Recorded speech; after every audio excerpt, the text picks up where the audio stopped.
El Evangelio nos regala la buena nueva que nos lleva a confiar en lo que Dios ha dicho y prometido. Nos indica que en Jesucristo somos salvos y tenemos la vida eterna. El Centro de Comunicaciones de la Diócesis de Armenia les anuncia y predica el Evangelio de hoy. El Señor esté con vosotros. Y con tu espíritu. Anuncio del Santo Evangelio según San Lucas. Gloria a ti, Señor. En aquel tiempo, el tetrarca Herodes se enteró de lo que había pasado sobre Jesús y no sabía a qué atenerse, porque unos decían que Juan el Bautista había resucitado de entre los muertos, otros decían que había vuelto a la vida Elías, y otros que había vuelto a la vida uno de los antiguos profetas. Herodes por su parte decía: pero a Juan el Bautista lo mandé decapitar yo. Entonces, ¿quién es este de quien oigo semejantes cosas? Y tenía ganas de ver a Jesús.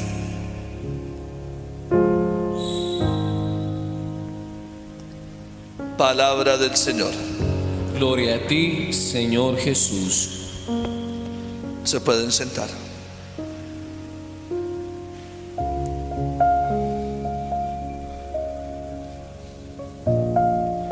Venimos meditando con la iglesia la época de la restauración del pueblo de Israel después del exilio. Vimos la experiencia de Esdras, el sacerdote. Hoy y mañana y el sábado tendremos algunos elementos de los profetas en torno a la misma época. Hoy escuchamos la introducción del libro del profeta Ageo, un profeta un poco desconocido para nosotros, pero con una doctrina muy profunda. Ageo relata cómo en el año segundo del rey Darío, rey persa, ya estaba el pueblo allí en Jerusalén, y aunque los había movido el espíritu religioso de regresar a lo que consideraban su tierra santa, al llegar la prioridad fue construir las casas de ellos, construir las murallas. Y ahora Dios a través del profeta dice: escucha a mi pueblo diciendo, por ahora nuestras casas del templo luego veremos. Y la tarea de Ageo va a ser recordarle al pueblo que era también prioridad edificar en torno a la casa del Señor. Y la orden era: la palabra del Señor viene sobre Ageo y dice: ya es el momento de edificar el templo. Ustedes están acostumbrados a sembrar mucho y a recoger poco, porque no hacen las cosas bien. Quien edifica en torno al Señor siempre progresa. Quien edifica al margen de Dios, aunque aparentemente progresa, fácilmente se derrumba. Fue la experiencia del pueblo de Israel. Por eso dice: suban ya, traigan madera y construyan mi templo. De esto recibimos mucho testimonio de estas culturas paisas y del eje cafetero cuando iban colonizando estas tierras. Lo primero que hacían los colonizadores era escoger el terreno para hacer el templo, y edificaban el templo, y una vez terminado se dedicaban a edificar sus casas, porque con el lugar para el encuentro con el Señor, teniendo ese lugar, Él les daba la fuerza para edificar la ciudad. Es por eso que hasta en los pueblos más recónditos de Colombia uno encuentra unos templos majestuosos que datan de más de 100 años, con materiales traídos del exterior. Y dice: pero ¿cómo hacían hace más de 100 años para traer un mármol desde Italia y edificar unas torres enormes donde hoy está complicado con la ciencia moderna hacerlo? Y ellos se arriesgaron, porque no escatimaron ni esfuerzos, ni tiempo, ni dinero para edificar la casa del Señor y la casa de encuentro de la comunidad cristiana. Eso es un poco la herencia de este pueblo de Israel, que entendió el templo como el lugar donde Yahvé se hacía presente, y en torno a él se edificaba la vida y se edificaba la ciudad. En el texto del Evangelio narra Lucas esta experiencia falsamente religiosa que manifiesta Herodes. Herodes era aquel hombre, aquel rey, que había decidido quitarle la esposa a su propio hermano y convivir con ella. Y tenía como voz de conciencia a Juan el Bautista, que le decía con frecuencia: no te es lícito eso que estás haciendo. Además de ser un delito, es un pecado. Y Herodes hasta cierto punto lo atendía, pero movido por su mujer Herodías, terminó por decapitar a Juan el Bautista. Bajo esa historia entonces viene el interés por Jesús.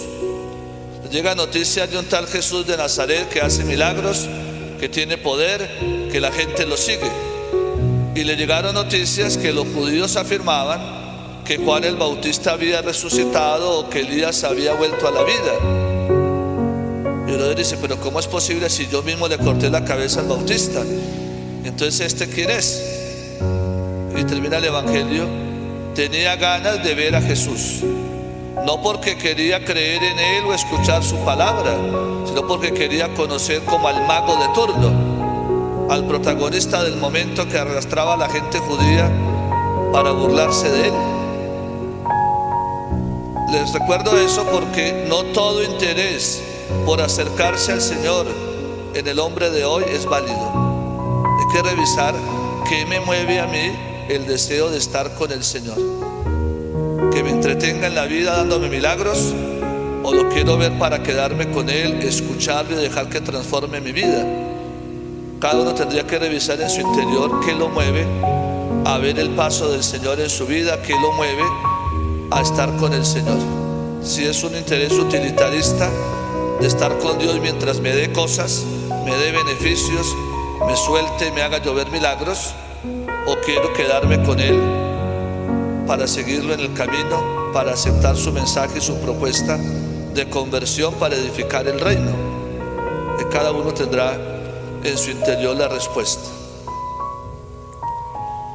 Finalmente celebramos con toda la iglesia la memoria de San Pío de Pietrelcina, este gran sacerdote capuchino que nació a final del siglo XIX y desarrolló su tarea en la primera mitad del siglo XX. Un hombre que fue bendecido por Dios con uno de los signos escasos en la historia del cristianismo, como es tener los estigmas de Cristo, como los tuvo también San Francisco de Asís y como tal vez los tuvo el apóstol Pablo. Tuvo 50 años con los estigmas. Le salieron las heridas en las manos y en el costado. Tuvo muchos problemas incluso con las autoridades religiosas de la época, que lo acusaban de farsante, que lo acusaban de promover como una especie de circo espiritual en torno a lo que le sucedía, cosa que él nunca hizo. Y en silencio reservó esa bendición y ofreció el sufrimiento por la iglesia. Consagró su vida a la confesión de fieles y al acompañamiento espiritual. Consagró su vida al servicio de los más pobres, sobre todo de los enfermos. Por eso edificó un enorme y moderno hospital allí donde estuvo casi toda su vida como sacerdote, y cerca a Roma, en San Giovanni Rotorno. Un hombre que fue premiado por Dios con algunos dones particulares. Tenía el don de bilocación, casi nunca salió del convento y muchas veces lo vieron curando y sanando enfermos y ungiendo enfermos y escuchando confesiones en otras partes del mundo mientras estaba en su convento orando. Un don que algunos santos han tenido, estar presente en dos partes al mismo tiempo, estando en vida. Tenía el don de la profecía. En la biografía de San Juan Pablo II, cuando él era sacerdote, fue a visitar a San Giovanni, al Padre Pío, a San Giovanni Rotondo, y él le dijo en el secreto y en el silencio de la charla espiritual: tú serás papa. Y Juan Pablo II pues tuvo una risa como nerviosa. Era un sacerdote que apenas estaba fortaleciendo su ministerio, y así fue, llegó a ser papa, y así otras muchas realidades. Tenía el don de discernimiento para conocer los pecados de sus penitentes antes de que se los confesaran. Cuando mucha gente iba a confesarse con él y supuestamente terminaban la confesión, él les decía: le faltan dos cositas por decirme.